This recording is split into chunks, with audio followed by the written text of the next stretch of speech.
Foto ASN Pemprov Sulawesi Selatan yang merupakan Kepala UPT Samsat Makassar 1 viral di media sosial.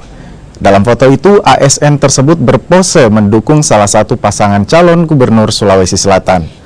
Setelah viral, ASN tersebut dilaporkan ke Bawaslu Sulsel atas dugaan ketidaknetralan pada pelaksanaan pilkada.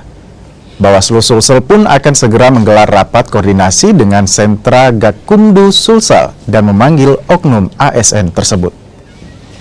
Jadi pada hari ini, tepatnya jam 9 tadi ada seseorang datang melaporkan terkait item atau konten yang beredar beberapa hari ini.